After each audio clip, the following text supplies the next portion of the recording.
There are stories that sleep under stone. Stories the world decided, at one time, it could not afford to hear.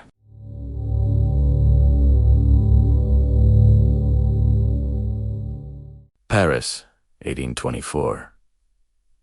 The same year, Champollion first uttered the long-forgotten sounds of Egyptian script. A mislabeled chest surfaced. Inside, a parchment older than the oldest book in the room. A line that wasn't a prayer and wasn't a myth. It was an instruction, a vector, a promise. Imagine a language so old that when you say its words, you don't describe the world, you move it. What terrified the church, not the monsters in its books, not the devils painted on cathedral doors, was not an image, it was myth. A method that taught ordinarily people to make the cosmos answer to their voice. They called it Heket, the living word. They called it Heka, power-made language, and the men who held it did not beg divinity, they commanded it. When the Vatican discovered a papyrus that taught priests how to bend wind with sound, how to make the dead answer, they did not argue theology. They bought silence, and then they burned what they could not buy. This is not a simple battle between belief systems. It is a war for authority over what words can do. The early church could forgive 1,000 gods and fold them gently into prayers. It could baptize an island of saints, but it could not tolerate a system of magic that made faith optional.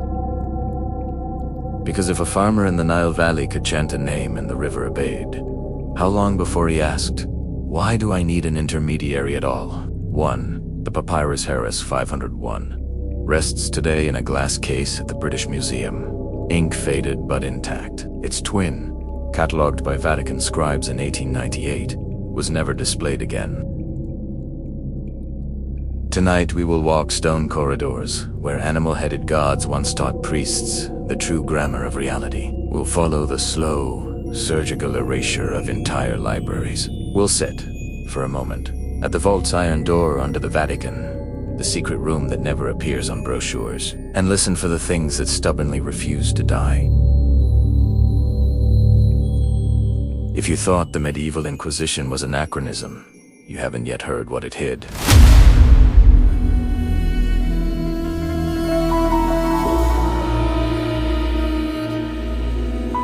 Egyptian magic was not theater. It was craft. Priests were engineers of ritual. Their temples were acoustic machines, carved and tuned to amplify a human voice into consequence. At Dendera, where the temple of Hathor still hums, if you whisper beneath the roof, walls are carved with resonant chambers. At Edfu, the hieroglyphs describe how a priest's voice could stir the river. These aren't metaphors. Acousticians in 2009 recorded frequencies matching those in the chants. They built chambers where syllables would hang like smoke and condense into action. Certain names were not casual tags. They were living formulas. Speak them wrong, and the syllable would fray. Speak them right, and the world would reshape around you. Thoth, the ibis-headed scribe, taught not only letters, but the secret of phonetic force. Anubis did not first become a demon in medieval parlors. He was the warden of thresholds. To speak Anubis' name at the right pitch was to open a door that normally only death could cross. These priests recorded sequences, sonic recipes for healing, for passage, for calling, recipes that mapped the afterlife like blueprints. The Book of Going Forth by Day, later called the Book of the Dead, contains more than comforting images. It contains instructions. What to say when you stand before the gate, how to arrange the breath, how to call your own name, so precisely the cosmos must answer. It will answer. Names, in this system, were not labels. They were anchors. To carve a name in stone was to tether a consciousness to the world. To speak a name in ritual was to summon its essence into presence. Destroy the name and the tie could be severed. Preserve it, and the dead kept a kind of permanent life. You could read this principle two ways. as comfort or as threat. For the Christian hierarchy of the early centuries, it was unmistakably dangerous. A system that made authority portable to any trained mouth was an existential threat to any institution built on centralized mediation. So, what did they do? They fought it. With sermons, with images, with laws that called certain scripts demonic and certain practices heresy. They removed nuance until what remained was a black and white theology that could not coexist with the technology of empowerment. But the more compelling story is not just about suppression, it's about appropriation. Because while the church burned, banned, and renounced, it also quietly, structurally, adopted the very ideas it condemned. Look at the statues. Look at the stones reused in churches across the Mediterranean. You will still find hieroglyphs peeking out where no one expects them. A cartouche on a cathedral block, a stylized eye, tucked into a fresco. They did not simply smash the past, they remade Italiano. Anubis, once guide of souls, became a monstrous face in an illustration of damnation. Thoth, the patron of writing, switched from being a teacher to being a corrupter who hoarded forbidden knowledge. But take away the label and compare the motions. Recall the Latin liturgy, precise Latin, consecration spoken in the exact rhythm. The priest's words making bread into body. When you strip away dogma, you begin to see the shape of technique beneath both systems. By 391 CE, Emperor Theodosius outlawed the temples outright. In a letter still preserved in the Vatican Codex, 1243, Athanasius warned that Egyptian letters breed demons in men's throats. That phrasing alone could terrify a council. And behind closed doors, the church kept what it could not destroy. The Vatican's archives, not the public ones, contained things they preferred would never be read. Scrolls wrapped in dark cloth. Carved amulets that refused to burn. Objects that, according to the records, you're not allowed to see, pulse with a faint light in the dark. There are stories, some official, most whispered, of a black tablet, smooth as volcanic glass, inlaid with characters that lean and flex when you try to photograph them. Priests who studied this tablet either left the cloth, went mad, or vanished. One ring gold, a serpent devouring its tail, sits under lead and lock, because, legend says, returning it to its original temple would open a kind of threshold.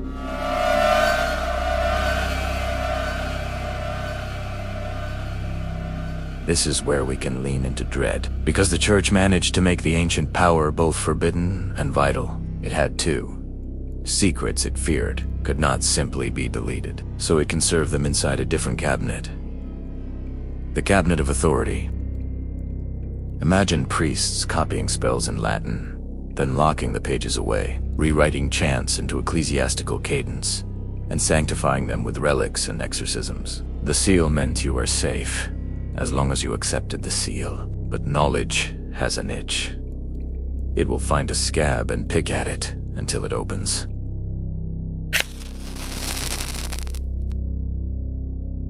And when the itch was scratched, or when itched by curious hands, unpredictable things happened. Monks who studied Egyptian script without authorization lost their minds.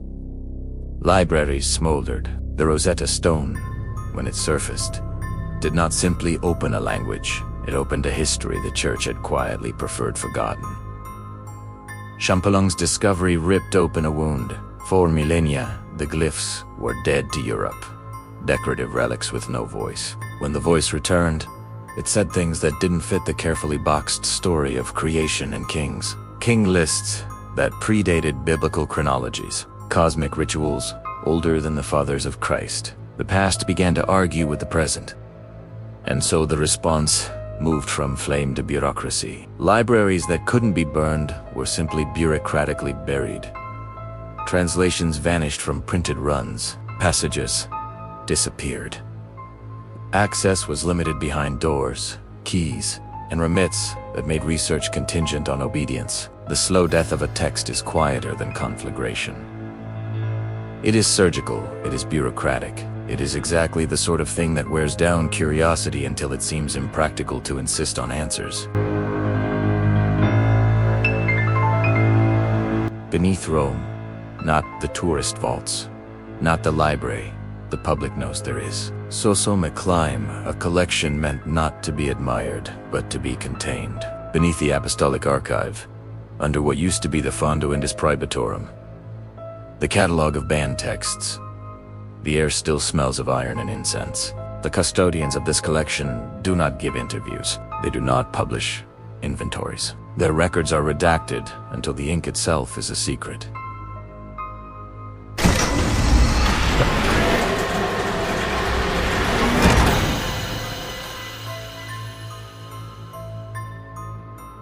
They sealed his room. They reassigned the vault. They changed the guards.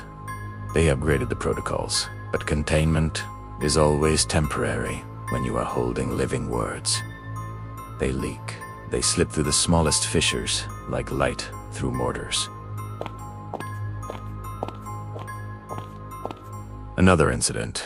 A Sicilian fisherman opened a small wooden box, washed ashore, and began to speak a language scientists said had been dead for 1,500 years. He woke screaming in the night and could recite funerary spells in a dialect of Middle Egyptian not in any current atlas. Men from Rome arrived under the cover of being researchers from the Vatican library and left wheat, something in their suitcases that was not paper. The modern Inquisition is quiet and digital, where once they burned in public squares, today they scrub servers. They trace IPs. They flag forums. They shadow networks. Where a teenager might post a line of a funerary chant over a lofi beat and get 1,000 likes, it spreads. This young revival, Kemeticism reincarnated on screens, is not costume. It is study. Star maps are being decoded in Discord channels. Pyramid texts are being vocalized in living rooms. The thing that frightened bishops for centuries is now a playlist.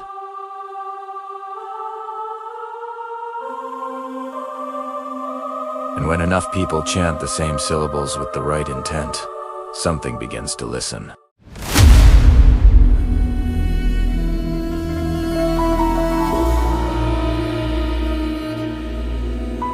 What can these words do? The evidence we can share is fragmentary and often secondhand, but the patterns are uncomfortable.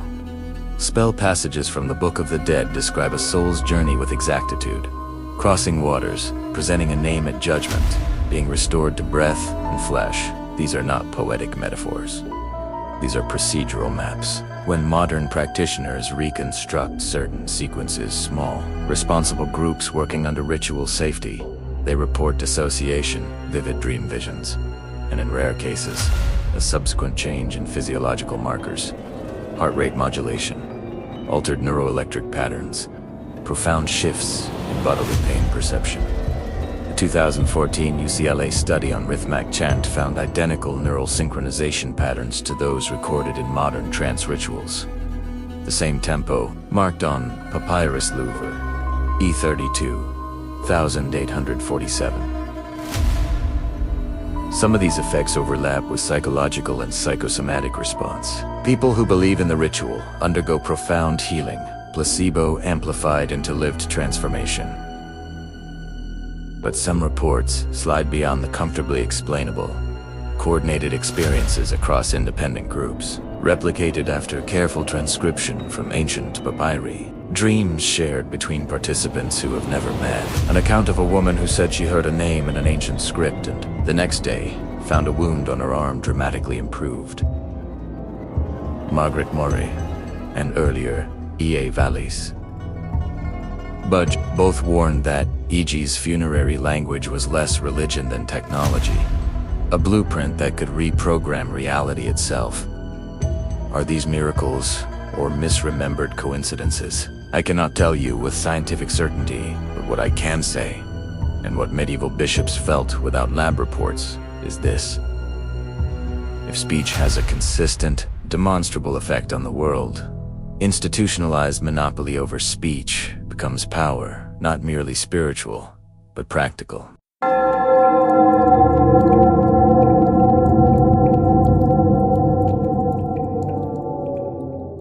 There is a story told in the margins of an old private ledger about a mirror in the vault. Not a looking glass, but a thing that reflects languages you do not yet know. Scholars call it the Mirror of Arsinoe, a bronze disc unearthed near Alexandria in 19... Vatican calls it Speculum Noctis, the Mirror of Night. Photographs never develop correctly. Those who have glimpsed it speak of visions that do not obey grammar, languages that imprint like seeds. One researcher supposedly photographed the mirror and the image refused to render. The symbols in the glossy surface rearranged themselves, then left an afterimage in the researcher's dreams for weeks. He began to hum a sequence he could not fully recall, and the humming, in turn, seemed to soothe the woman in a nearby village who had been unwell for years. We talk easily about artifacts as objects, but this is about memory. The ancient language was not only a tool to command the world, it was a technology to preserve being. The Egyptians believed that naming was the anchor of existence. If you erase a name from speech and stone, existence frays. So the church erases names. It rewrites stories. It replaces gods with saints. But memory is stubborn. It persists in bones, in stones reused in other walls, in songs hummed at the bedside. And when memory begins to be practiced again, when people actively speak the old names with intent, something like recognition happens. Recognition is the opposite of erasure. Recognition rebuilds continuity, and continuity is dangerous to a world that wants its past tidy and its future owned.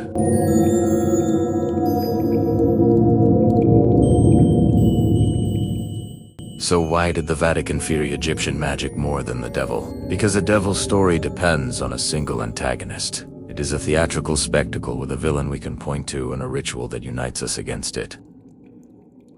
Egyptian magic promised autonomy. It taught people to become practitioners of the world itself. That is harder to police, harder to exercise with a proclamation, harder to keep behind velvet ropes. If you walk past a cathedral and see a stone with odd markings, do not assume it is only ornament. If a teenager posts a chant on a forum and you recognize the cadence, do not laugh it off. Curiosity is not the same as innocence. Not always, but neither is curiosity inherently corrupt. There are men who will tell you, in corridors where the lights are dim, that the church's actions were necessary. There are others who say that the truth, once obscurit, belongs to no one but the people who find it. Both arguments can be made convincingly. History is messy. Power is messy. Truth is rarely neat. Still, there are moments, late at night, in rooms full of old paper and cold stone, when someone will hum a vowel that isn't in our alphabet, and the room changes. The light shifts, the air grows resonant, and for a breath, the boundary between what we call living and what we call legend thins.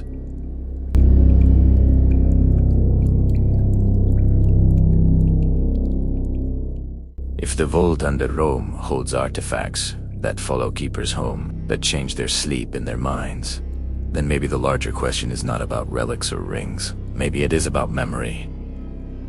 Which memories we decide to bury, and which we choose to resurrect. You can read fragments of those same chants today in the Heidelberg magical papyri lines once condemned, now quietly digitized for anyone to whisper again. When you speak your own name out loud tonight, do it deliberately. Notice what changes, if anything. Speak it like a ritual. Speak it like a claim. If you want more deep dives into forbidden histories and a living echo of old magic, subscribe. If you have a document, a rumor, or an object you think we should examine, something you found in a wall, a dream, or a parish, tell us in the comments. We read them. We follow the threads. Because memory comes back, sometimes in the places we least expect. Sometimes more quietly than a knock, sometimes louder than a cathedral bell.